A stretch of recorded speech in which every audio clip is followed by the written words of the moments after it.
Je m'appelle Nathalie Cloutier. Je suis productrice exécutive au studio documentaire de l'Office national du film. Merci d'être là. Je vous souhaite la bienvenue à la Cinémathèque québécoise.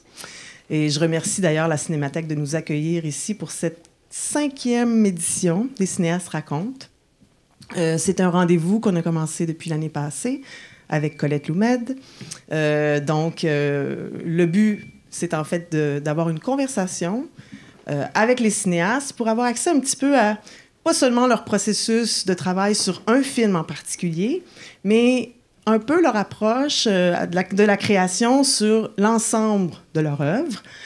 Et évidemment, c'est une conversation qui se passe entre moi et Will dans ce cas-ci, mais aussi entre vous et Will. Donc, je vous invite à intervenir, à poser des questions, à être pas trop sage et discipliné. Puis voilà.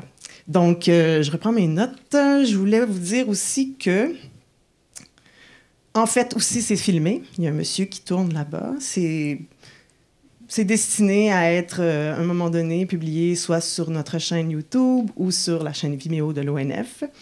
Et voilà, ça c'est un petit peu... Et après, il y a une présentation du premier long-métrage de Will, dont on va parler sûrement dans notre conversation, The Lost Tapes du hip-hop au Québec. Et c'est à 18h30 dans cette salle-ci. Donc, vous pouvez rester pour voir ce premier film-là, dont on va certainement avoir l'occasion de parler. Alors, merci Will. Merci Nathalie. D'être ici ce soir. Le documentaire, c'est un regard sur le réel. C'est un regard qui décrypte le réel. Donc, celui qui est derrière ce regard-là, dans ce cas-ci, Will Prosper, bien, c'est intéressant. Ça conditionne pas mal le film qu'il va nous donner. Et ça va conditionner l'accès que nous, on va avoir à cette lecture-là du réel. Alors, ce soir, on va parler de cinéma, évidemment. Mais je pense qu'on va forcément aussi parler d'enjeux de société, de militance, de pertinence et d'impact. Alors, je vais m'asseoir. On dirait des Actors Studio avec Nathalie. Oh, c'est bien. C'est un peu mon fantasme. D'ailleurs, quand on a pensé à ces rencontres-là au départ avec Colette, c'est ce que je lui disais un peu. J'ai dit, pourquoi qu'on fait pas une espèce d'Actors Studio, mais c'est comme le Directors Studio, mais ça serait le... Je suis désolée, Michel est ici, la directrice du programme français. Alors, le studio des réalisateurs ou des créateurs de l'ONF. Là, mon micro, il fait... on peut-tu arranger ça? Ou il y a peut-être quelque chose que je peux faire, moi? Okay. Donc, oui, en effet. Donc, on va parler de cinéma, parce qu'il y a quand même déjà 5 films derrière la cravate, 2 longs métrages, 3 moyens métrages pour la télévision. On va parler de militance parce que quand même, on ne peut pas mettre de côté tout ce volet-là de ta vie. L'organisateur communautaire, le militant des droits de la personne, le communicateur hors pair. D'ailleurs, je lui disais avant de commencer la rencontre que c'est lui qui devrait animer parce qu'il a beaucoup plus d'expérience que moi. Donc... Tu mets la barre haute, là. Oui. Je pense que c'est mon micro qui fait le feedback, en fait. J'ai l'impression. Ouais, c'est ça. Alors, tu peux plus parler. Donc, c'est un parcours atypique, mais peut-être typique aussi pour le genre de cinéma vers lequel tu te diriges.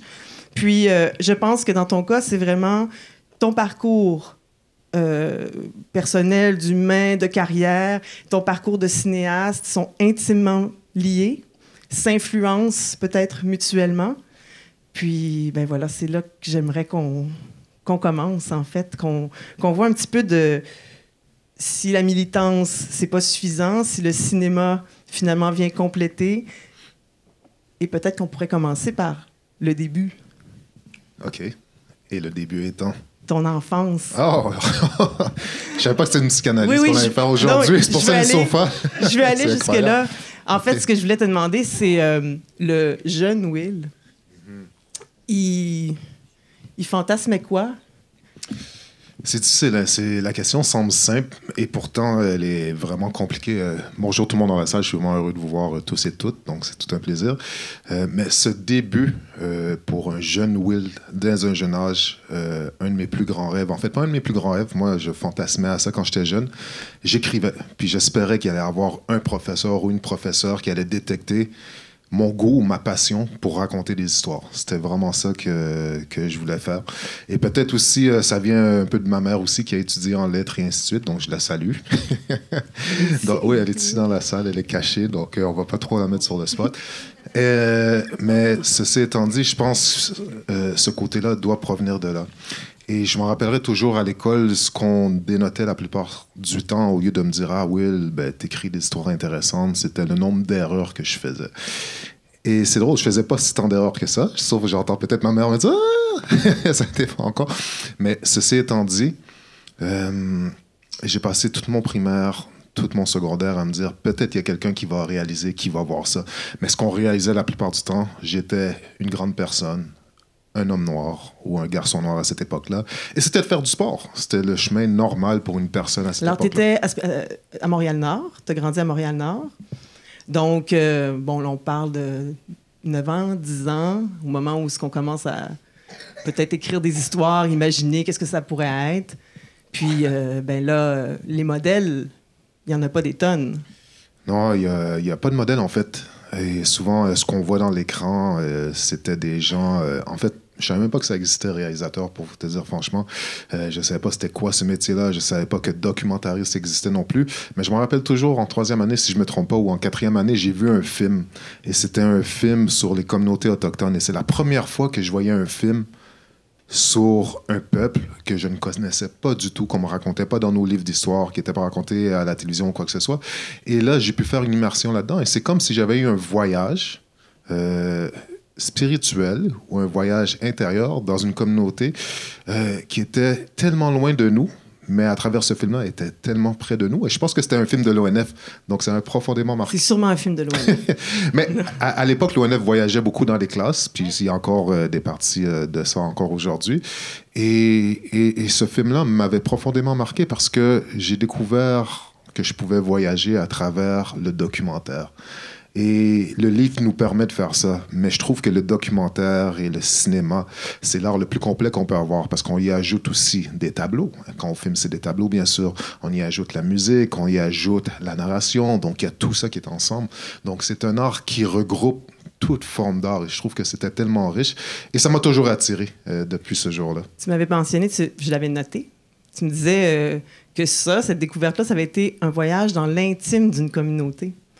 Je trouve que c'est après, dans ton travail, au quotidien de militant, c'est un peu il y a une grande partie de ton travail qui milite, en fait, pour révéler certaines communautés et cet intime des communautés qu'on ne connaît pas, donc pour les mettre de l'avant.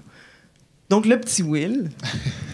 qui, dans la classe, peut-être levait la main pour dire « Moi, je veux raconter une histoire. » Ouais, puis des fois, je levais la main, puis j'étais quand même bien bon en maths, puis j'ai raconté une histoire, on n'en a pas parlé, mais c'est drôle, c'est même pas en lien avec le cinéma. Je me rappelle, c'était encore en 3e année. Mon Dieu, ça m'a marqué cette 3e année-là. Anyways, je répondais aux questions mathématiques. J'avais quand même un certain talent par rapport à ça, donc j'étais assez rapide. Puis là, je répondais « Ah oui, j'ai la réponse. » Puis je pense que ça écœurait tous les gens alentour de nous. Et à un moment donné, la professeure a posé une question qui était beaucoup plus compliquée. Puis j'ai pensé que j'avais la réponse, puis je me suis trompé.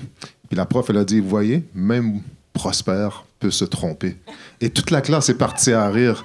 Et depuis ce temps-là, j'ai détesté l'école. Jusqu'à ce jour. Puis je me rappelle, j'avais dit à ma mère, ben là, je vais faire ma 4e année, ma 5e année, ma 6e année. Puis après ça... Après, je m'en vais sur le marché du travail. Exactement. Mais c'est l'impact que ça a, justement. Un professeur peut faire un petit commentaire et ça peut complètement altérer la vie d'une personne. Et c'est pour ça que quand on travaille auprès des jeunes, il faut penser à ce qu'on dit et on peut avoir un impact qui va dans le sens contraire aussi. Puis c'est l'empowerment qu'on essaie de travailler beaucoup dans les différentes activités qu'on fait. Donc, excuse-moi, c'était un petit aparté. Non, mais tout à fait. Tu vas en plein dans la direction que je voulais t'amener. C'est en fait, justement, à cet âge-là, tu n'as pas été vu. Quand on n'est pas vu, en fait, pour tout le potentiel qu'on a déjà là. Puis, tu n'avais pas tant de modèles. Il y a eu ce film, peut-être, de l'ONF qui t'a fait, comme à un moment donné, faire « Ah, ding, ding ». Mais sinon, il y avait le sport, j'imagine, parce que tu étais aussi un grand sportif. Oui, grand sportif. Donc, il y avait le sport. Ouais, puis grandissant avec 2 frères aussi, c'était soit aller dépenser de l'énergie ou bien se battre les uns les autres. Donc, on allait faire du sport pour le bien de nos parents. Et oui, le sport, quand même, ça me permettait aussi de dégager une certaine forme d'énergie, mais j'aurais tant aimé qu'on parle de l'art et de la culture aussi à cette époque-là, parce que où est-ce que je suis aujourd'hui, puis certaines personnes aussi qui ont grandi dans le même type d'environnement, si j'avais eu une petite touche de ça au primaire ou au secondaire, mais je serais beaucoup plus loin dans l'art que je crée aujourd'hui. Et ça, on évite de le faire. Puis je regrette que dans les écoles, souvent où est-ce qu'il y a une grande population qui est issue de la diversité, ce qui arrive souvent, c'est que ces personnes-là, on dit on va faire des cours de francisation parce que ça va les aider à s'intégrer dans la société. Mais la réalité, ce qui aide vraiment, c'est s'ils ont d'autres aspects de la musique, de la culture, de l'art. Donc on investit beaucoup dans la francisation, alors qu'on devrait le faire à travers l'art et la culture. Et pourtant, ça va permettre d'avoir une plus grande francisation aussi pour ces personnes-là. Ça va permettre de s'intégrer beaucoup plus, puis ça va leur permettre de découvrir d'autres spectres que juste être formatés à être des travailleurs. Donc, on fait un bond, justement. Ouais. Basket. Si on parlait de ton film à ce moment-là... République Basket. Je dis toujours Basketball République. République Basket. On fait un petit bond. C'est parce que t'aimes mes titres. Moi et Will, on a un enjeu avec les titres. Je trouve qu'ils ne trouvent pas des bons titres pour ces documentaires. Il y a beaucoup de talent. Je trouve que celui-là... Bon, alors, si on fait un bond, on parle de République Basket. Mais en fait, le sujet, qu'est-ce qui t'a amené à faire ce film-là? C'est quand même sur le sport, dans Montréal-Nord, sur le basket. Pourquoi, à ce moment-là, ce film-là? Étant jeune, grandissant à Montréal-Nord, il n'y avait pas grand-chose qui était valorisé à part le sport. Mais même le sport, c'était pas n'importe quel sport qu'on pouvait avoir. Et à Montréal-Nord, le premier tournoi qu'on sentait qu'on pouvait être valorisé, c'était un tournoi de basketball de rue qui avait été créé. Et ce tournoi-là, c'était la première fois que je me retrouvais dans ma communauté et je sentais qu'il y avait une fierté qui était dégagée à l'ensemble des gens qui habitaient dans ce quartier-là. Et ça, pour moi, c'est un exemple frappant que les gens ont décidé de s'organiser par eux-mêmes, alors que souvent, ils sont vus comme étant des gens qui ont besoin ou qui demandent des services. Et là, les gens ont décidé, non, on va organiser quelque chose pour avoir notre petite fierté, puis ça va être notre tournoi de basketball qui va être fait à notre manière, avec la musique, qui va déranger, qui va faire du bruit. Mais en même temps, ça va être un moment où est-ce qu'on va pouvoir se retrouver ensemble pour pouvoir discuter et parler. Et ce tournoi-là a existé pendant des années, et ça s'est jamais retrouvé dans les médias. Pourtant, quand on regarde dans les médias, dans des quartiers comme Montréal-Nord, ce qu'on retrouve souvent, c'est des images négatives qui sont associées à ces quartiers-là, surtout quand il y a une forte population noire comme à Montréal-Nord. Donc, pour moi, je trouvais ça absolument dommage qu'on ne parle pas de cet élément-là. Et comme jeune, ayant participé à ce tournoi de basketball-là, ça m'a grandement porté bénéfice de le faire parce que je sentais que... mais on fait partie d'une société d'enfants, puis on peut la prendre en main, nous autres mêmes aussi. Donc, ça m'a peut-être guidé un peu vers le côté organisateur communautaire, mais ça m'a surtout guidé à dire, peut-être on devrait faire un film là-dessus. On va prendre le même prétexte, faire le tournoi de basketball, parce que pour de vrai, le tournoi de basketball, c'est juste une excuse pour pouvoir parler avec les jeunes. Et le film qui a été fait, République Basketball, c'est exactement ça aussi. C'est un prétexte de dire, on va faire un film sur le basket, mais pour de vrai, on va faire un voyage intime dans l'univers de cette communauté de Montréal-Nord et d'une communauté qu'on parle toujours en mal et qu'on ne connaît pas. Et on va essayer de voir qu'est-ce que ces gens-là, qui ils sont premièrement, qu'est-ce qu'ils font et est-ce qu'on peut essayer de faire des connexions sur le point de vue humain. Donc, c'est toujours essayer de créer ces ponts-là entre les différentes communautés pour voir que dans le fond, on n'est pas si tant différents que ça. Et dans le fond, il faut déconstruire, sans forcément en faire un pamphlet, il faut déconstruire l'image qu'on a de certaines personnes et certains quartiers. On pourrait peut-être en regarder un extrait? Ah, ouais, pourquoi? Monsieur Télissino.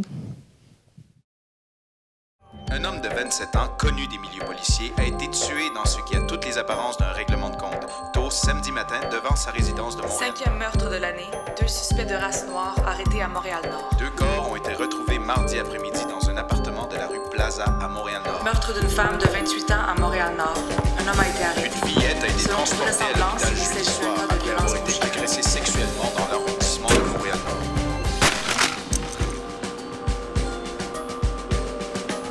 Mais sérieusement, comme l'image qu'on se fait de Montréal-Nord, on l'entend par les médias. Pas parce que la plupart du monde, tout ce qu'ils font, c'est écouter les nouvelles, puis ils vont juger d'après ce que le journaliste dit. Tu sais pas ce qui se passe dans Montréal-Nord. Tu fais juste une idée préconçue dans tout ça. Dans le fond, si tu viens pas, c'est pas réellement ce qu'ils disent à la TV. Là, comme lorsque vous arrivez à Montréal-Nord, barrez vos portes, montez vos fenêtres. Non, c'est pas vrai, ça. Non, mais par exemple, comme le tournoi de basket de rue au Parc Carignan, jamais vous allez voir des médias là-bas. Pourquoi? On le sait pas. Parce que c'est là que vous allez voir tous les jeunes sont. Pourquoi? Parce que c'est là, c'est l'événement de l'été, dans le fond. C'est ça. Alors, là, avec ce film-là, qui d'ailleurs a été produit par Pimiento et Canal D, a été quand même,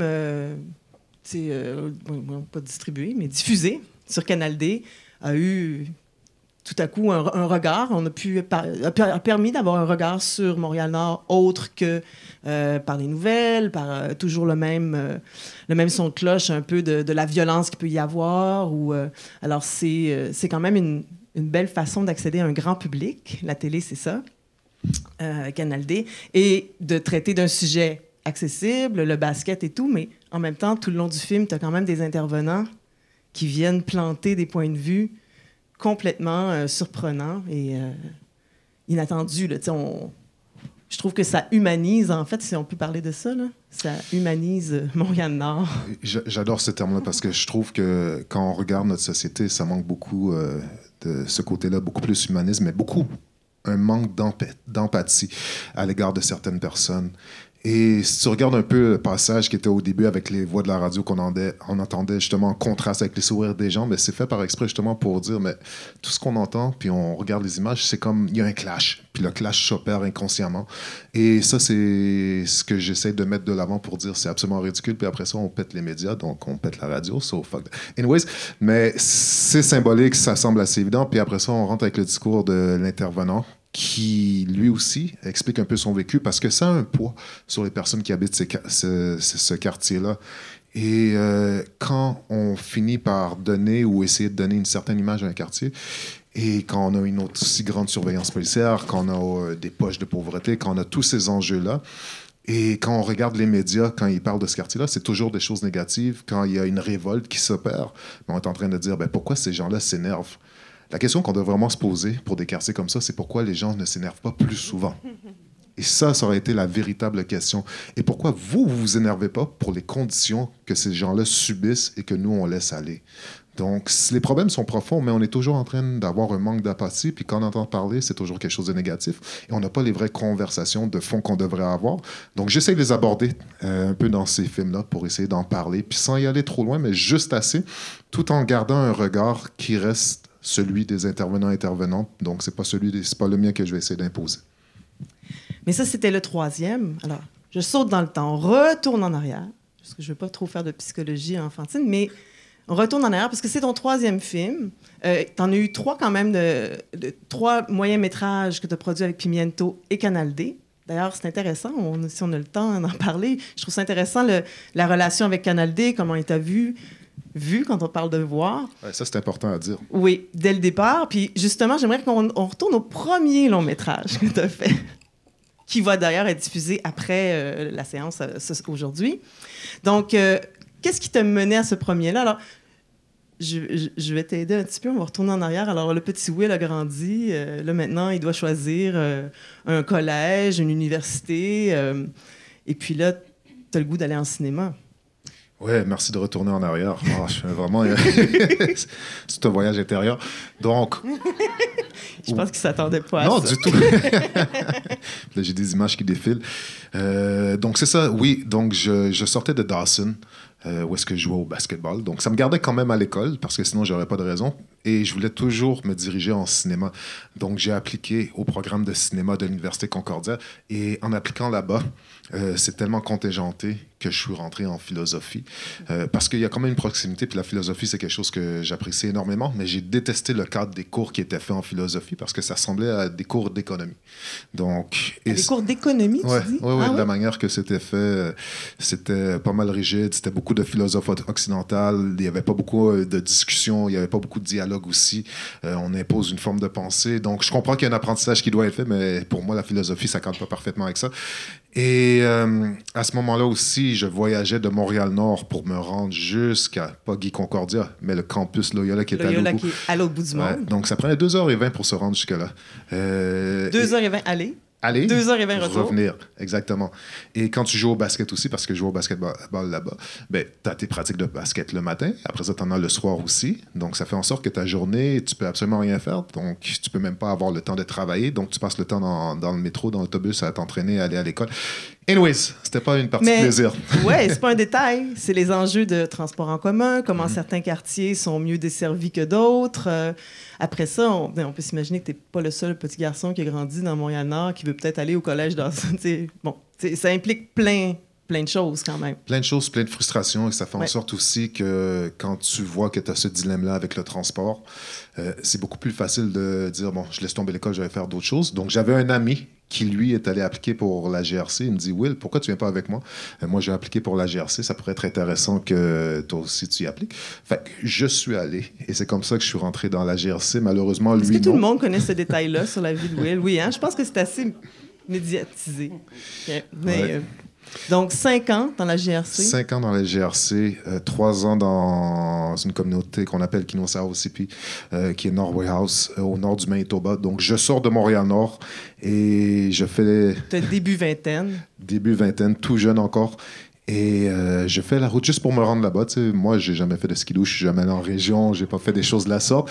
Et je me ramasse dans une communauté où est-ce que tu fais 2 heures de route, tu arrives à un point où est-ce qu'il y a une station-service juste parce qu'au cas où que tu tombes en panne. Puis après ça, tu fais une autre 2 heures de route pour te rendre dans la communauté. Et c'est de la route de gravel. Quand j'arrive là-bas, tu sais, je roule à 30 km sur la route de gravel. Puis je vois des véhicules qui passent à 100 km à l'heure. Je suis comme, mais qu'est-ce qui se passe? Fait qu'aujourd'hui, quand j'emprunte les routes de gravel, je fais pas aux gens parce que je roule aussi un peu trop vite. Mais tout ça pour dire... Ils sont très habitués. Et cette expérience-là, c'est comme... elle était troublante pour une raison, c'est que je voyais une communauté autochtone où est-ce qu'on n'avait pas encore accès à l'eau. Je voyais des water closets, donc des toilettes, des bécosses, des backhouses, qu'on appelle, mais qu'on voyait à l'extérieur. Et c'est la première fois que je voyais quelque chose comme ça qui correspondait avec ce que j'avais vu auparavant quand j'étais allé en Haïti. Et c'est pas de dire que Haïti est un pays où est-ce qu'il y a cette situation-là un peu partout, mais c'est de dire que c'est grave de voir qu'on a des communautés comme ça, où est-ce qu'on voit un niveau de manque de capital, de sympathie, pour pouvoir faire en sorte qu'ils aient accès à ce qui est tout à fait de base, de l'eau et de services de la sorte. Mais ceci étant dit, ça m'a permis de découvrir une communauté qui était... Encore dans l'intimité d'une communauté. Mais vraiment dans l'intime. Oui. Puis, tu sais, comme policier, il n'y a pas grand-chose que j'ai pas vu. Il n'y a pas grand-chose que j'ai pas fait. Ça peut être absolument pas fait. Faut exagérer, là. J'ai pas tiré quelqu'un, là. Et il y avait toujours cette réalité, moi, comme une personne noire qui va dans une communauté autochtone, et le traitement que les Autochtones avaient à mon égard aussi. Ils comprenaient certaines choses que j'avais vécues aussi en tant que personne noire, et aussi ils comprenaient que j'étais un policier, mais que j'étais pas comme les autres policiers. Donc, ça faisait en sorte que j'étais toujours impliqué un peu dans la communauté. Donc, je coachais le basketball, je faisais aussi des pratiques de fitness, et ainsi de suite. Je faisais du rowball, je faisais différentes choses avec la communauté.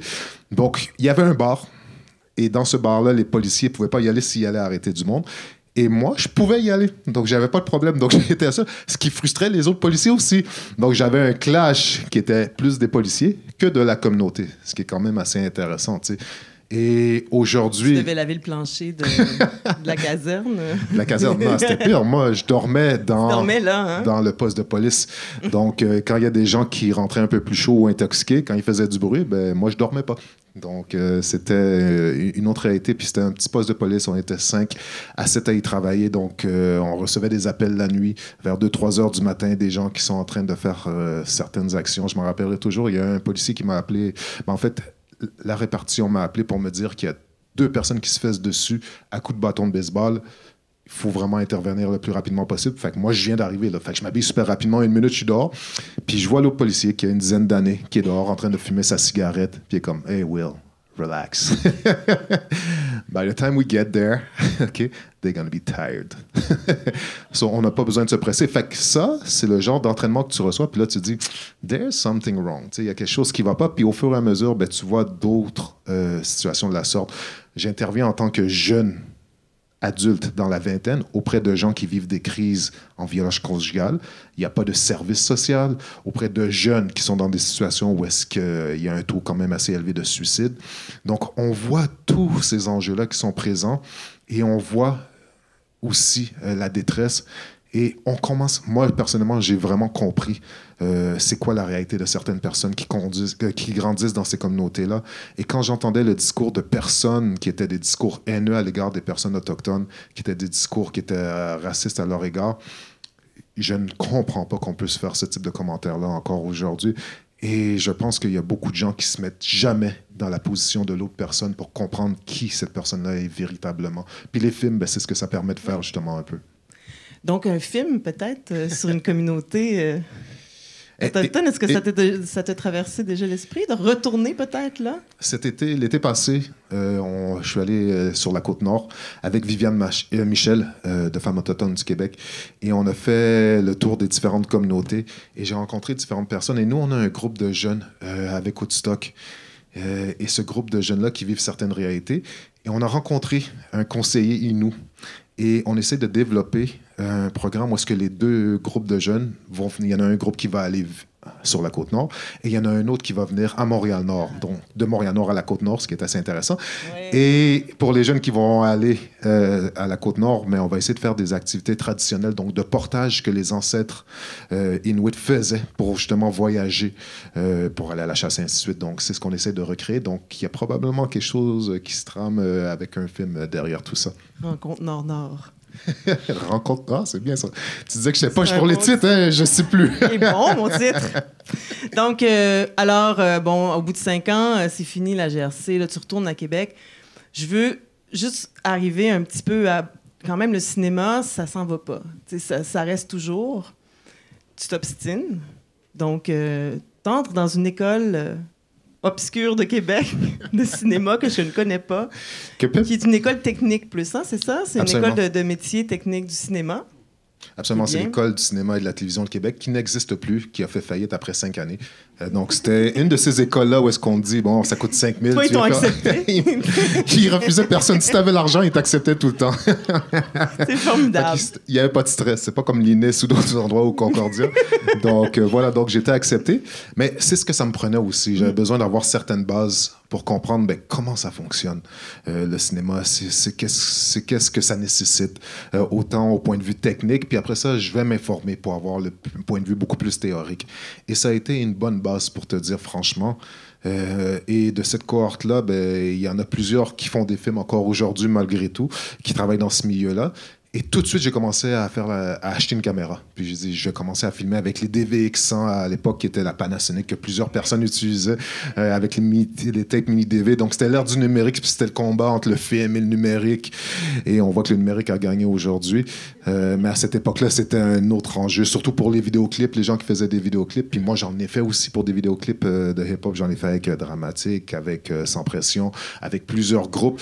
Et je faisais quelque chose que peu de personnes faisaient déjà à l'époque, c'est que j'allais documenter des événements dans le milieu du hip-hop au Québec. Donc, que ça soit des shows de hip-hop, d'improvisation de hip-hop. Tu sais, il n'y a personne qui connaît ça, mais il y avait une ligue d'improvisation de hip-hop au Québec.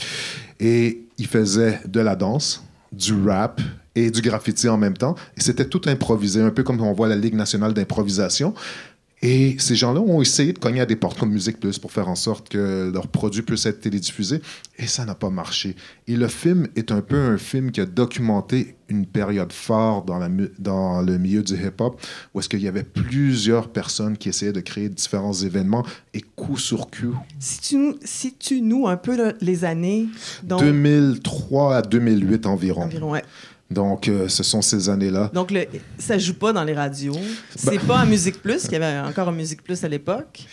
Surtout pas Musique Plus. Je me rappelle toujours que le directeur de la programmation de Musique Plus avait dit, durant ces années-là, tout le monde en parle, il avait dit, le hip-hop, c'est quelque chose que je comprends pas. Et ça paraissait parce que les groupes, les artistes allaient en région et c'était rempli les salles. Et peu importe le groupe, peu importe leur provenance, c'était toujours plein. Et eux ne comprenaient pas, justement, qu'en refusant l'accès à cette musique-là, ils étaient en train de perdre toute une génération. Et aujourd'hui, quand on voit que Musique Plus a fait faillite, puis a complètement fermé les portes, jamais il va l'avouer que lui a un rôle à jouer là-dedans, mais moi, je le pense énormément parce que à Toronto, c'est pas le cas. Donc, il faudrait qu'il y ait une réflexion là-dessus. Mais il est trop tard, hein? Les gens ont créé leur réseau, et ainsi de suite, mais en tout cas... Oui, il y a un réseau parallèle qui s'est créé parce que, bon, on a horreur du vide, puis à un moment donné... Donc, tu documentes, tout ce mouvement-là, cette effervescence, moi, je me souviens, c'était incroyable, cette effervescence-là du hip-hop au Québec, que toutes les stations de radio aussi commerciales ignoraient, que même les prix. C'était la disque, déjà, à ce moment-là. Oui. D'ailleurs, on le voit dans le film. Il y a comme un... Donc, c'est ton fameux film... mais raconte-nous un peu ce qui est arrivé avec ce film-là. C'est un petit peu nébuleux, là, le parcours du film. Mais le film... Il y a une histoire en lui-même. La production du film, ça... Ouais, c'est ça. C'est une histoire. Donc, c'est toutes des images que j'ai captées pendant 5 ans. J'ai décidé de faire un film avec ça au fil des années. Et j'ai décidé de l'envoyer à différents postes de télévision. Musique Plus, Télé-Québec, Canal D, Radio-Canada.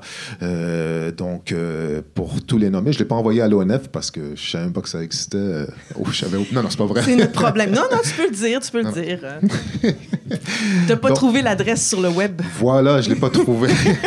Où déposer le projet. On est en train d'améliorer ça, là. Voilà, donc... Merci. Donc, c'est ça. Donc, je l'envoie partout et personne ne me répond.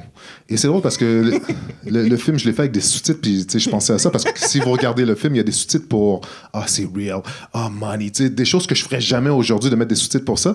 Mais je pensais aux baby boomers qui allaient recevoir ça, qui allaient rien comprendre de ce langage-là. Fait que j'ai tout sous-titré. C'est aussi bizarre que ça. Mais quand je regarde le film aujourd'hui, tu te fais comme « What the... » Avec raison, ça tient pas à la route. Mais à cette époque-là, on voit déjà dans l'état d'esprit qu'on était. On n'avait pas le choix de faire ça parce qu'on se disait, mais on parlait à des gens qui connaissaient absolument rien de ce milieu-là. Et c'est pour ça que ce film-là, Musique Plus m'a jamais appelé, Radio-Canada m'a jamais appelé, Télé-Québec m'a jamais appelé, et Canal D. On va garder le punch pour après, l'extrait. Okay, on va présenter un extrait de Last Tapes. C'est Montreal Underground. Premièrement, Acrophone est from Québec. C'est même pas de Montréal. Je comprends vraiment qu'est-ce qu'il fait là. Et puis, je viens pas de l'underground. Deuxièmement, il y a plein de groupes que personne connaît dans le cypher du hip-hop underground qui ont gagné. Puis dis-le, Hero Production, who the f*** is that? Attends. I don't know none of them. Pas boycott le gars-là, puis il gagne. Ils n'ont pas boycott l'affaire, ils sont trop gros pour l'affaire. Mais politiquement correct, c'est comme... C'est un groupe que ça fait 10 ans qui est sur la scène, tu vois, South Squad. Puis, quand tu regardes, finalement, comme l'album qu'ils ont sorti, tout le monde sait que c'est un classique, Five Mics. Déjà, l'industrie ne les avait pas reconnus pour cet album-là. Par marque de respect, comme si déjà là, ça aurait été la moindre des choses de donner une reconnaissance, au moins donner un award. Donc ça, c'est carrément un manque de respect. Parce que si tu ne respectes pas les pionniers dans l'industrie, ceux qui ont fait la marque déjà, puis en plus que le produit supérieur, ben à ce moment-là, ouais, t'as la scène vraiment. Tu comprends? Tout ce qu'on peut dire, c'est que la scène est vendue. We've all been in the game for I don't know how many years. If it's not about us, then it's not about nobody. Because we started this shit and we brought it up to where it is today. And we still in it. Exactly. Thank you very much. Out of love. Ain't nobody living off of this. We doing this out of passion. I remember Public Enemy saying, "Who stole the soul?" Well, tonight, we saw who stole the soul. Tu veux-tu faire une petite mise en contexte de cette scène-là? Oui, c'est... Ben, je sais pas si je vais le faire, ou parce qu'il y a le film qui joue après. Ah, puis ça... oui. Allez voir le film. Ouais, si jamais vous voulez voir le film, je pense que... Ce que j'aime de ce film-là, c'est que c'est vraiment des lost tapes. Donc, il y a comme des témoignages de gens qui, maintenant, même ne sont plus des nôtres. Et c'est une parole de l'époque qu'on n'a même pas entendue à l'époque.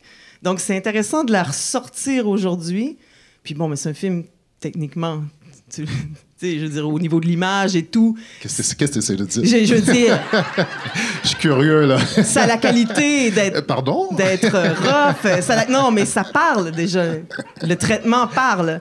Mais c'est une captation de cette parole-là de l'époque. Puis je pense que c'est la grande valeur de ce film-là aujourd'hui.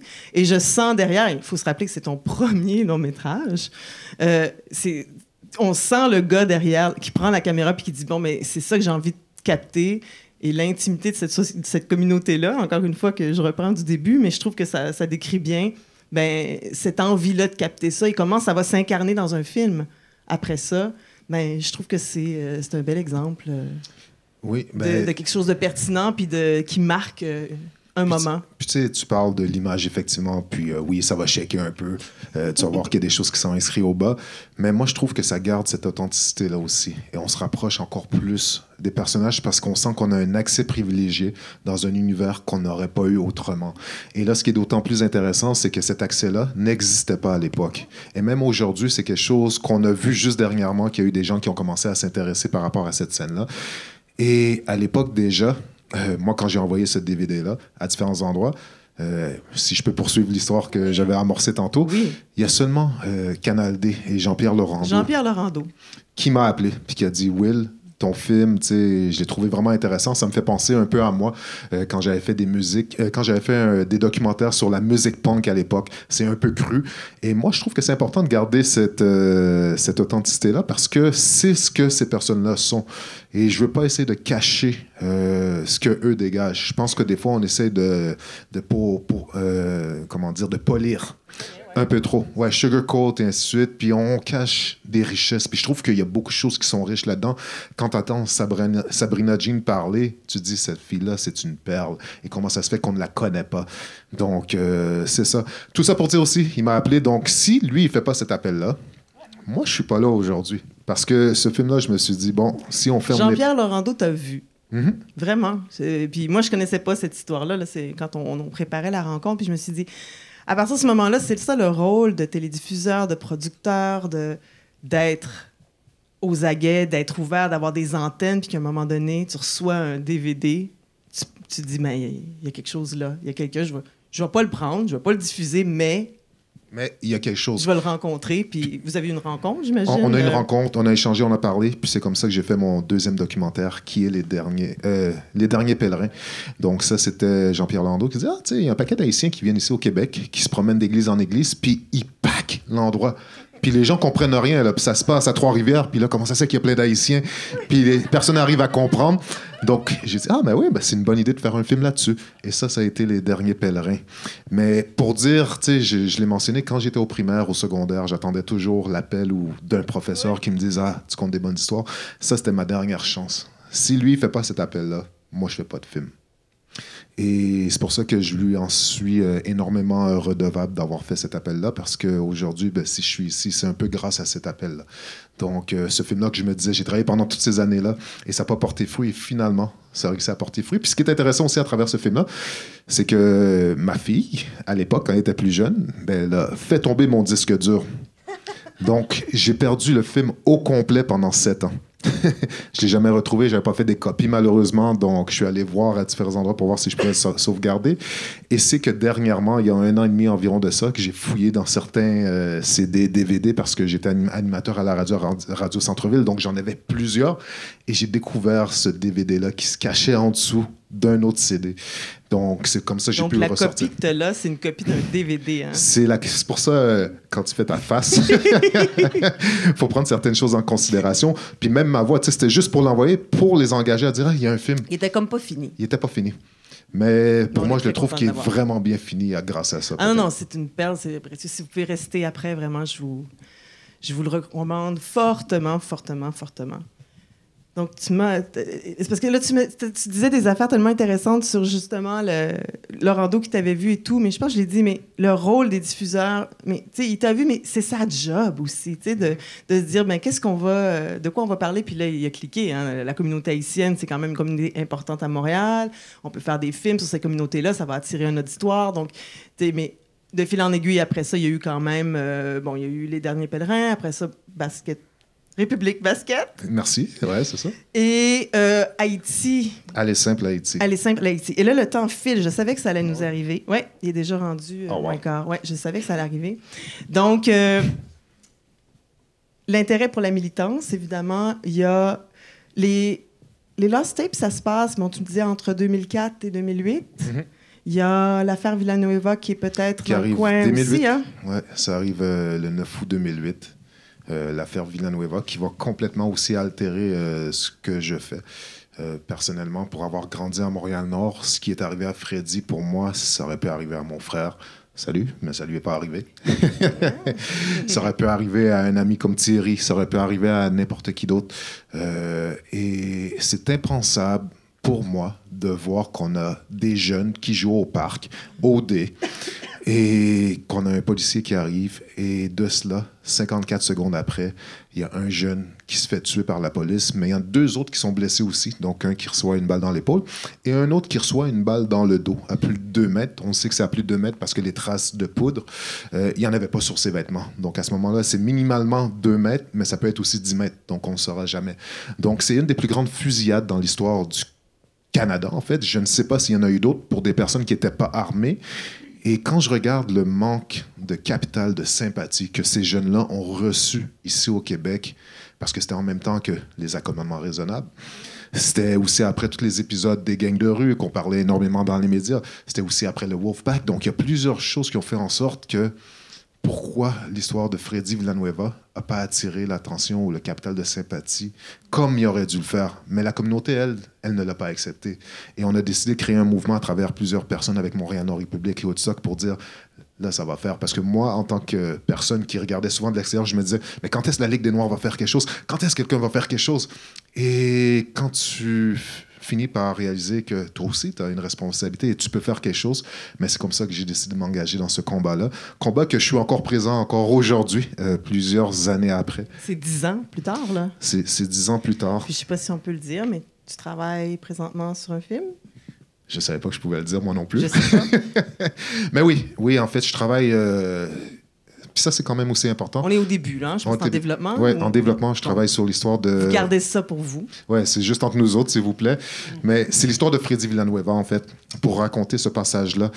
Beaucoup de gens ne sont pas au courant tout ce que la famille a dû traverser pour venir ici, pour fuir la terreur qu'il y avait dans leur pays et se ramasser ici pour perdre un jeune à travers une autre forme de terreur. Et quand on prend ça en considération, ça change complètement la perspective qu'on peut avoir pour la famille. Nous, on s'est battus pendant des années juste pour avoir une enquête du coroner, pour parler de ces enjeux-là de profilage racial. Après ça, on s'est battus pour parler de racisme systémique. Donc là, on a dit qu'on va faire le procès des Québécois. Donc, les enjeux qui ont été soulevés à travers l'histoire de Freddy Villanueva, ils vont très loin, les militants et les militantes qui ont participé à ça. C'est aussi les mêmes personnes qui ont participé à Slav et ainsi de suite. Donc, comment ça se fait qu'on évite toujours... La pièce, Slav. La pièce Freddy. Freddy qui est... Et le monument qu'on a toujours refusé d'avoir cette image de Freddy Villanueva. Parce que Freddy Villanueva, pour beaucoup de personnes, ça représente quoi? Pour certains, ça représente un criminel, un membre de gang de rue qui méritait de mourir. Mais pour nous, ça représente tous les jeunes du quartier parce que c'est l'image qu'on essaye de cacher de ce quartier-là. Tous ces jeunes-là qui ont peut-être pas une image qui correspond avec l'image idéale que la population en général ferait, mais qu'on doit reconnaître, parce que c'est là qu'on développe justement ce capital d'empathie et l'humanisme que tu parlais. Parce que quand on met cette personne-là de l'avant, qui a subi quelque chose qu'il n'aurait pas dû subir, ben à ce moment-là, on se dit, ça ne devrait jamais se répéter. Mais quand on le cache, c'est inévitable que ça va se répéter. Alors là, tu vas mettre la lumière sur cet événement-là, mais d'un autre angle, en fait, pour nous révéler cette histoire-là d'une autre manière. Puis je pense que le parcours de la famille qui vient jusqu'ici, tout à coup, on raconte pas seulement l'événement, mais on raconte l'ensemble de l'histoire, puis tout ce qui l'a nourri, en fait, tout ce qui nous a amené à ce moment fatal-là. Absolument. Puis... J'espère bonne chance avec ce projet. Ben, merci. On veut le voir. Moi aussi, je veux le voir. On veut vraiment le voir. Ouais. Donc, par rapport à mettre la lumière, j'aimerais qu'on prenne le temps de parler du dernier long-métrage que tu as fait, parce que tu l'as fait avec nous, avec l'ONF, ouais. Alors on a le goût de l'entendre. Et c'est aussi... Là, c'est quand même intéressant parce que c'est mettre la lumière sur une personne. Bon, j'étais là au début, évidemment. J'ai produit ce film-là avec toi. Ça a été un grand plaisir. Mais au départ, ton idée pour le film, c'était pas ce que le film est devenu. On va pas évidemment vendre tous les punchs, mais je pense que ça serait intéressant que tu nous racontes un peu comment t'approchais un peu le sujet au départ. Encore une fois, c'était un personnage de militant, quelqu'un avec un parcours vraiment particulier, puis en plus qui avait qui a un projet de société sur lequel tu voulais mettre encore la lumière. Pour quelle raison, Alain? Pourquoi, lui, tu l'as choisi dans ce film-là? Oui, puis je suis content que Alain, qui est le portrait de cette personne-là du film Kimbella, jusqu'à la victoire. Et c'était quand même une réflexion qui tournait alentour de faire un film beaucoup plus large que ça. Et Alain faisait partie, je ne vais pas dire c'est quoi l'idée, parce qu'on va travailler là-dessus éventuellement, là, j'y compte bien. Et tout ça pour dire qu'il faisait partie de la série des personnages. qui pouvaient en faire partie. Et on a communiqué plusieurs fois. Merci beaucoup, Nathalie. Tu as vraiment été un support incroyable et une aide précieuse. Il faut que je te le dise aussi, puis il faut que les gens le reconnaissent. Donc, cette écoute-là nous a permis d'approfondir et de dire, en tout cas de me dire que pourquoi on ne fait pas un film sur un personnage qu'on ne verrait pas traditionnellement, un personnage que moi je trouve en or, que je trouve fabuleux et que pourtant on ne verrait jamais sur nos écrans. Et encore aujourd'hui, c'est encore un challenge d'avoir quelqu'un qui n'est pas forcément connu, qui a eu des accomplissements extraordinaires, et de le porter à l'écran et de le voir sous des angles qu'on n'est pas habitué de voir ici dans le cinéma québécois. Donc, ce personnage, Alain Philoctète, c'est quelqu'un que j'ai découvert à travers le moment où est-ce que je me suis présenté pour Québec solidaire. Et il est venu comme bénévole. Ah oui, parce qu'il y a la politique aussi. Oui, il y a la politique aussi. Donc, dans le parcours. Exactement. Donc, on n'aura pas le temps, malheureusement, de pouvoir faire un autre cinéaste raconte. Ah oui, donc c'est ça, c'est comme ça que j'ai découvert. Et c'est une personne, quand on le rencontre, on a l'impression de l'avoir toujours connu. Et ça, c'est un don qu'il a. Il y a ce grand charisme-là. Et je me disais, ça serait idéal de le voir à l'écran. Donc c'est pour ça qu'on a décidé de justement faire un film sur son portrait de militant. Et ce film-là, au début, qui voulait se faire beaucoup pour voir comment il allait faire pour réussir à instaurer ou pour mettre en place de la permaculture en Haïti, est finalement devenu complètement autre chose parce qu'il a été foudroyé par le cancer. Donc, lui, il avait une opportunité d'aller en Haïti, mais il dit « Ah, j'ai y aller dans 5 ans, et ainsi de suite. De toute façon, je vais combattre le combat. » Et là, il n'a pas eu le choix de faire de la chimiothérapie. Donc, il s'est dit, avant que je fasse la chimiothérapie, il faut que j'aille en Haïti. Donc, c'est comme ça que le film a été complètement transformé. Donc, on a mis ce qu'on avait écrit de côté et on a commencé à faire un film qui suit justement cet homme-là. On rentre dans son humanité, dans sa passion, à découvrir Haïti d'un angle complètement différent parce que quand on va en Haïti, la plupart du temps, on va voir des portraits souvent misérabilistes. On va voir des images de touristes aussi. Mais on ne voit pas un peu la richesse de ce peuple-là. Parce que moi, je le dis souvent, les Haïtiens et les Haïtiennes ont 3 choses qui sont profondément ancrées dans leurs fibres. C'est ce goût-là pour la politique. Ça, c'est sûr et certain. Vous parlez à beaucoup de personnes issues des communautés haïtiennes. La politique est très, très, très présente. Le côté artiste aussi. Il y a énormément de poésie, il y a énormément d'écriture. On pense à Dany Laferrière, mais la musique, la musicalité, quand vous y allez, c'est d'une richesse à en couper le souffle. Et après ça, le côté spirituel que j'ajoute. Et ça, c'est 3 éléments pour moi qui font la fibre du peuple haïtien. Et cette fibre-là, elle est ancrée chez Alain. Et on finit par la découvrir. C'est ce qu'il est, cette personne-là. Donc, je ne sais pas si tu allais montrer un extrait. Ben oui, j'aimerais ça qu'on voit un extrait, mais on en parlera peut-être après, mais c'est la rencontre avec les paysans. OK, on va regarder l'extrait, puis on va revenir après pour vous en parler un peu plus. Compliment. Mesdames, belle, oui. Ouais. Son petit fille. Merci. Ou pas un garçon? Non, toi, tu fais une game. Ou pas besoin de garçon? Non. Tu pas continuer encore? Non. Non. Non. Toi, suffit. Oui, c'est ça.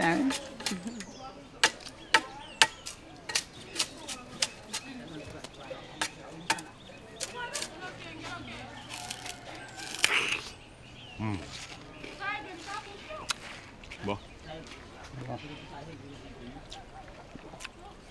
Je regarde déjà des nous là, moi j'en nous fais. Moi même fois me dit nous pas agronome.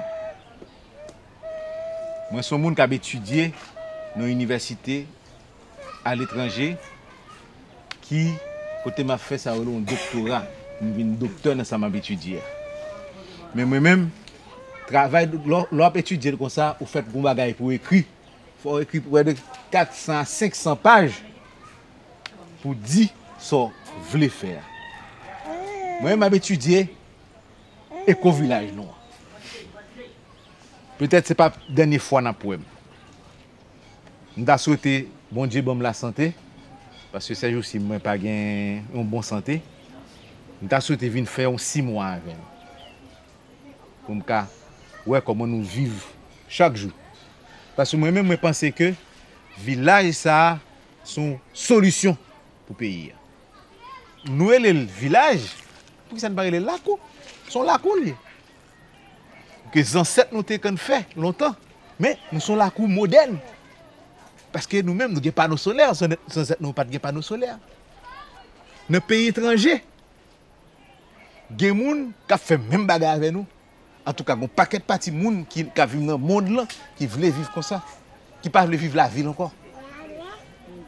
Qui ne veulent vivre la ville encore.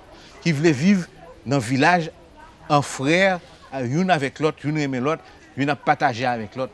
Oui, paysans malheureux, nous gagnons des chances, soit nous organiser nous, ou bien nous mourir en mourir. Paysans malheureux, nous gagnons des chances, soit nous organiser nous, ou bien nous mourir. Nous tous les paysans, si nous grouper ensemble, pour nous former un bloc solide. Si pour un pinès, ça y a foutre bouquet sous ses sangs nous. Wow, paysans malheureux, nous gagnons des chances, soit nous organiser nous, ou bien nous mourir en mourir. Paysans malheureux, nous gagnons des chances, soit nous organiser nous, ou bien nous mourir en mourir. Paysans malheureux, nous gagnons des chances, soit nous organiser nous, ou bien nous mourir.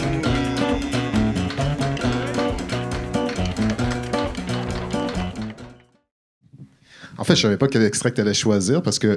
C'était toi qui m'as dit les paysans. C'est moi qui t'ai dit ça. Ah oui? J'ai fait ce que tu m'as dit. Ah oui, dit. c'est vrai. Ah ben merci. Je fais ce qu'on me dit. Mais j'ai pris plus vers la fin pour la chanson parce qu'on parlait de la chanson.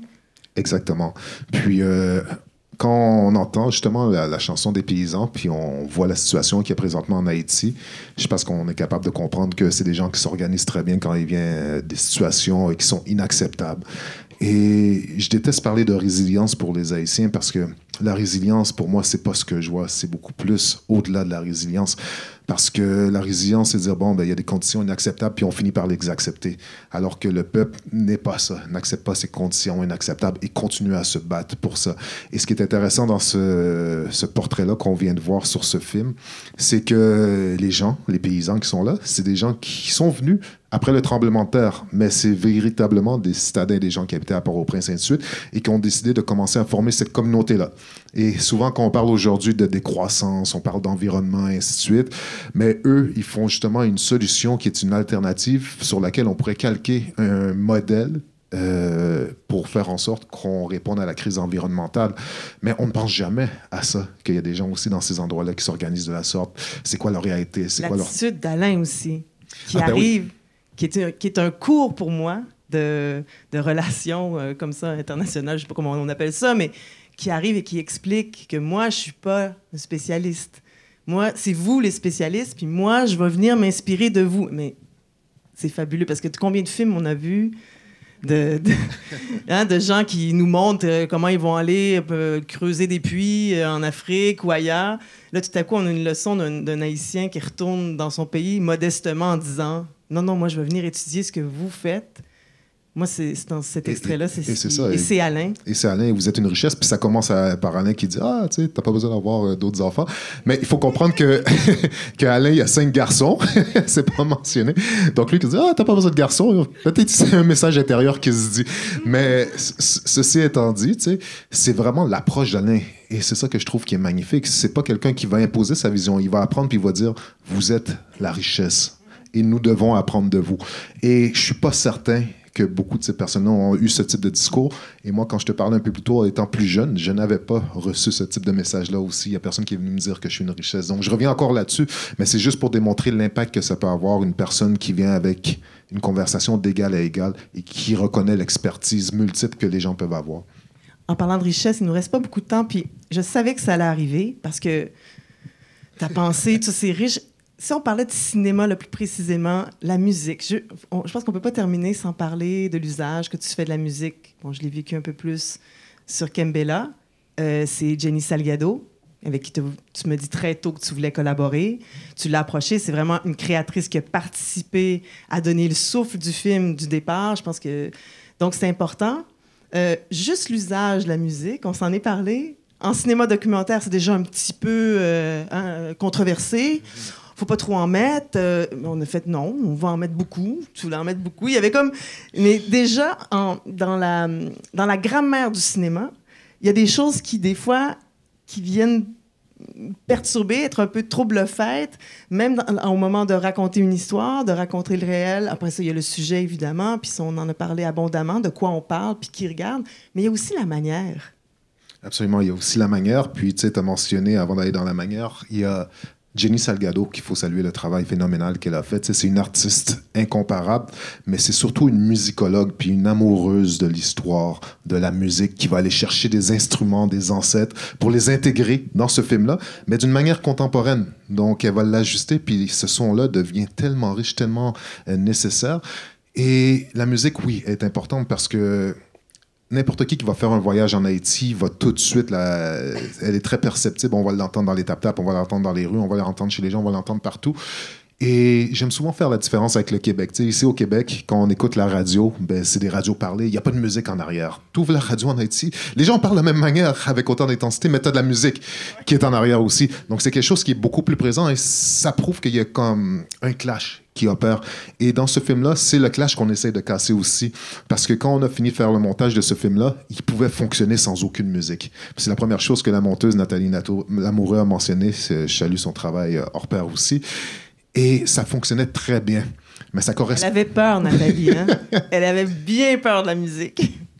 Et c'était tout un combat de voir comment on peut instaurer cette musique-là pour qu'elle soit présente, parce qu'elle est très présente dans la culture haïtienne, et s'assurer que sa place soit juste et à propos, sans forcément nous amener à d'autres endroits. Donc, c'est vraiment essayer de l'insérer le plus sagement possible. J'aurais encore aujourd'hui, tu sais, quand j'y pense, je me dis, il y aurait encore de la place pour de la musique, puis elle devrait être encore beaucoup plus présente. Donc, mais on a eu tellement de discussions là-dessus. Mais le prochain film? Le prochain film, ça va être bord à bord, il va y avoir de la musique. Non, mais il faut, c'est comme des langages. Le langage cinématographique évolue. Mm-hmm. Puis je pense qu'il faut explorer là-dedans. Puis bon, tu sais, t'es pas ton dernier film. J'ose espérer. Il va en avoir d'autres. Ouais, mais comme tu dis aussi, la musique, c'est un challenge, c'est un combat. C'est de briser des normes ici, au Québec, de dire, on va en mettre le moins possible. Et c'est d'essayer de défaire ces barrières-là pour dire, il y a quelque chose d'autre qui est possible. Puis ça fait partie aussi de ce néo-Québec. Et il faut l'assumer, puis il faut l'assurer. Puis c'est ce qu'on a essayé de faire finalement en mettant le plus de musique possible, mais aussi dans la couleur, l'esthétisme, dans ce qu'on a essayé de mettre derrière ce film-là, dans l'affiche, donc dans les personnages. L'affiche! Vous ne l'avez pas vu encore peut-être, mais l'affiche, c'est un hit à l'ONF. Tout le monde était... Parce qu'on a souvent des affiches noires, blancs, rouges, assez sobres, des choses, ou des photos. Celle-là, elle est colorée. Tout le monde m'en parle. Tout le monde vient me voir pour me dire que l'affiche est merveilleuse. On pourrait en vendre, d'ailleurs. Et je salue le travail de Williamson Dulcé, donc une autre personne. Donc c'est ça qui est intéressant dans le film. On a réussi à amener des personnes qui ont fait en sorte que ce film-là devienne de plus en plus riche. Donc on pense aussi à Vanessa Abadir qui a fait la prise de caméra. On pense à Williamson pour l'affiche. On pense à Jenny Salgado, Nathalie Lamoureux. Donc toutes les personnes qui ont contribué et à leur manière ont réussi à amener des aspects qu'on ne voit pas dans ces films-là. Et je pense que ça a grandement contribué à faire en sorte qu'on sent qu'il y a une intimité qui n'est pas forcée et qui est naturelle. Et ça, j'espère que vous avez partagé ce point de vue-là quand vous allez voir ce film-là. Ben d'ailleurs, c'est l'heure des petites annonces, je pense. Oui. Ouais. Le film, Kembela, justement, va être en première au RIDM le 19 novembre à 18h au Quartier Latin et le vendredi 22 novembre à 20h30 au Quartier Latin aussi. Les billets sont en vente sur le site du festival RIDM. Et puis, moi, je vais faire de la promotion pour toi aussi. Tu participes à un panel le 15 novembre. Ah, OK, ouais. Hein? 14h30. Oui, bien sûr, ce panel. Du théâtre au cinéma, pratique et éthique documentaire. Et c'est où, le panel? Ah, c'est ici. C'est vrai. À la Cinémathèque québécoise. J'allais dire autre chose. Il y a le film en chantier sur Freddy, dont j'ai vendu le punch un petit peu plus tôt. Et voilà, je pense que c'est... Est-ce qu'il y a autre chose? On devrait surveiller ailleurs. Il pourrait toujours avoir autre chose. Moi, je vous invite aussi à aller voir ce qui se passe avec Outstock.ca ou Outstock, la page Facebook, donc le mouvement et l'organisation communautaire, toutes les actions qui sont prises par rapport à ça. Il y a un autre film aussi sur lequel je travaille présentement en écriture, pas pour la réalisation, sur les armes à feu au Québec. Donc, c'est intéressant de savoir que le Canada est le 5e pays où est-ce qu'il y a le plus d'armes à feu par citoyen et citoyenne, et on n'est pas au courant de ça. Puis quand on parle des autres pays, t'as les États-Unis, bien sûr, qui arrivent en numéro 1. Après ça, tu as Yémen, Monténégro, puis c'est un autre pays qui est considéré comme étant petit, qui est après ça. Et le Canada est en fait le deuxième plus gros pays où est-ce qu'il y a plus d'armes à feu en circulation. Donc, et ça a des impacts, sur la population. En tout cas. J'ai pas été gentille. Je voulais pas demander si vous aviez des questions. Ça passait tellement vite. Est-ce qu'il y a des questions? On va prendre le temps. Aucune. Oui.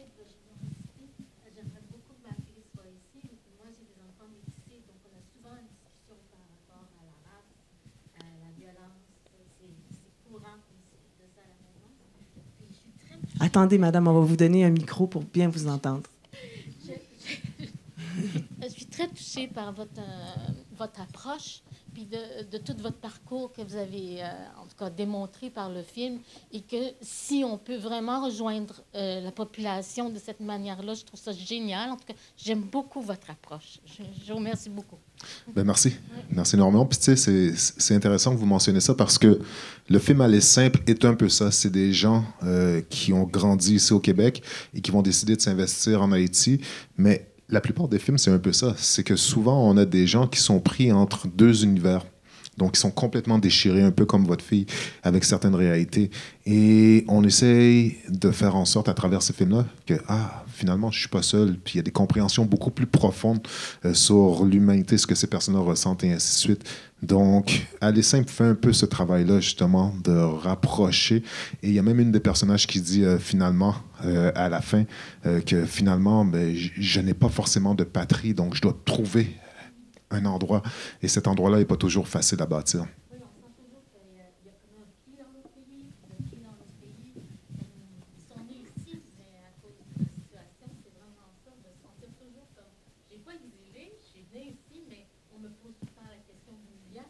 Ben oui, puis moi,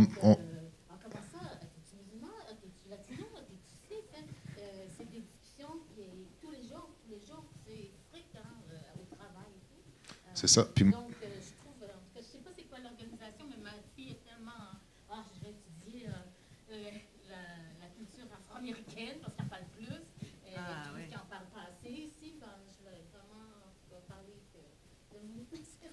ben, merci énormément. Merci énormément. Puis, en fait, ce que vous venez de dire, ça me fait penser à quelque chose. Je vais y aller rapidement, Nathalie. Je vois ton regard. OK, merci. OK, ouais, ben, effectivement. Ça, j'aime ça. Désobéissance civile, on va aller sur le pont Jacques-Cartier. Après. Mais tout ça pour dire, souvent, tu sais, même les films que je fais, souvent on me pose la question, tu fais des films de noirs, et ainsi de suite. Puis moi, je suis comme, mais je suis au Québec, puis je fais des films sur des gens du Québec. Donc, pourquoi c'est cette réflexion-là qui sort? Donc, pourquoi on m'élimine de cette catégorie-là? Donc, souvent, tu sais, je suis conscient que j'essaie d'apporter une image différente de certaines personnes, mais il y a aussi une compréhension qui fait en sorte, c'est un film communautaire, disons, ou un film ethnique, ou whatever. J'arrive pas à comprendre pourquoi, tu sais. Puis le film Kimbella, il y a beaucoup de films qui ont été faits, c'est des portraits de personnes pas connues. Et il y en a énormément. Puis c'est des films très populaires. Là. Tu parlais de un magasin. Je ne vais pas en nommer. Toupin épicier. Je donne toujours comme exemple Toupin épicier. C'est un monsieur qui a une petite épicerie qui est en train de se fermer. T'sais. Et jamais on va prendre ça en considération comme étant un film qui fait partie d'un film communautaire, un film ethnique, un film de... Non, on ne va jamais penser à ça. Alors qu'on a ces personnes-là qui sont aussi dans nos communautés depuis des années, des décennies, et d'autres qui sont même qui sont là depuis le tout début. Mais ceci étant dit, c'est important de mettre ces films-là de l'avant et de comprendre que c'est des films du Québec aussi. Pour ça, il faut en faire plus. Il faut en faire plus. Puis il faut montrer ces gens-là. Il faut que vos enfants se voient. J'ai oublié mon contrat pour que tu signes pour mon prochain film. C'est ça, il faut que j'aille chercher. Il faut donner la chance à d'autres aussi. Je suis d'accord. C'est pas moi qui va dire le contraire. Mais c'est ça, il faut que les enfants, c'est ça, se voient. Il y a une dame là-bas qui a aussi une question. Allez-y. Oui, bonsoir. En fait, une question par rapport au côté... on a parlé beaucoup qu'il fallait humaniser les gens, qu'il fallait faire justement des portraits par rapport à des gens qui ne racontent pas leur histoire, qui n'ont pas la chance de s'exprimer. Donc, je serais curieuse de savoir s'il y a la place à faire de la fiction. Parce que je pense qu'il n'y a vraiment pas beaucoup non plus de personnages qui sont mis de manière 360 par rapport aux émotions, par rapport à ce qu'ils ont vécu. Donc, je serais intéressée de voir si vous êtes intéressé à faire de la fiction dans le futur. Ah, j'aime beaucoup ta question. Parce que la fiction, ça m'interpelle. Le documentaire, c'est bizarre. Souvent, je dis que la fiction est beaucoup moins complexe parce que tu prépares pas mal tout. Le documentaire, tu sais jamais à quoi t'attendre. J'avais fait mon premier documentaire sur les derniers pèlerins et mon personnage principal, quand on arrive à New York pour filmer cette journée-là, fait comme, je vais plus faire le film. Donc ça, tu dois te préparer. Et puis on a fait un film avec d'autres personnes et ça, tu peux pas l'avoir forcément dans la fiction. Donc la fiction, c'est beaucoup plus guidé, beaucoup plus préparé. Et des fois, j'ai peur de vouloir trop cadrer certaines choses pour renvoyer des messages. Parce qu'un bon film de fiction, t'as pas besoin de dire les choses. Juste la personne dans un environnement va tout dire. Et moi, c'est ce que je veux travailler beaucoup, là. C'est comment qu'on intègre justement le moins de dialogue possible et une situation va en parler énormément. Donc oui, définitivement. Et on doit en avoir de plus en plus. On n'en a pas assez présentement ici au Québec. Et on le voit justement avec la pièce de théâtre qu'il y a eu au Rideau Vert. C'est un concept qui a été repris des États-Unis. Moi, j'aurais aimé voir une pièce qui est propre d'ici parce qu'il y aurait eu possibilité de pouvoir le faire. C'est quoi le titre de la pièce déjà? C'est Héritage. Exactement. Et j'aurais aimé ça, voir une pièce qui est faite par des auteurs d'ici, qui reprend le même type de propos, parce que je pense que ces richesses-là, on est capable de le faire. Mais je pense, honnêtement, au courant des derniers mois, je veux dire, parce que je ne veux pas exagérer les dernières années, il y a vraiment quelque chose qui est en train de prendre place. Là, va plus brusquer, avoir certaines conversations. La pièce Freddy aussi a eu certaines conversations. On a eu des conversations depuis longtemps. Et je pense qu'il y a un vent de changement qui fait du bien. C'est un vent de fraîcheur pour l'ensemble du Québec. Parce que je vais prendre un exemple, le film sur le hip-hop au Québec. Moi, le premier constat que je faisais, c'est que la plupart des artistes de hip-hop des quartiers qu'on racise, ils chantaient toujours en anglais. Parce qu'ils ne se voyaient pas ici au Québec. Mais une fois qu'ils arrivent à se voir à l'écran, ils vont chanter en français. Puis on veut protéger la langue française. Ben, on fait un drôle de travail. Quand on sent que la culture est fermée, ben, on ne va pas forcément s'intégrer dans cette culture-là. Donc, c'est un sujet complexe, mais c'est un sujet nécessaire. Question? Est-ce que c'est terminé? Je ne veux pas vous priver de ce plaisir. Alors, je vous remercie énormément d'avoir été là aujourd'hui. Je te remercie, Will, pour ta générosité. Vraiment. Merci.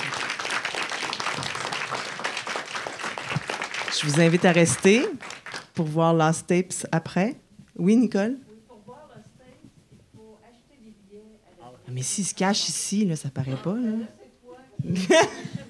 Bon, il faut descendre, aller acheter votre billet. Quand même, c'est la Cinémathèque québécoise, on fait bonne œuvre. Ah ouais, OK. Moi, ça me dérange pas, la désobéissance civile. Je le répète. Fait que s'il y a des gens qui se cachent dans la salle, je sais pas qui va les dénoncer. Donc, est-ce qu'il y avait autre chose, Nicole, grande Manitou de l'événement? Merci d'ailleurs, Nicole Hubert, de nous avoir aidé à organiser tout ça aussi. Merci tout le monde. Merci d'être venu. C'est vraiment apprécié. Merci.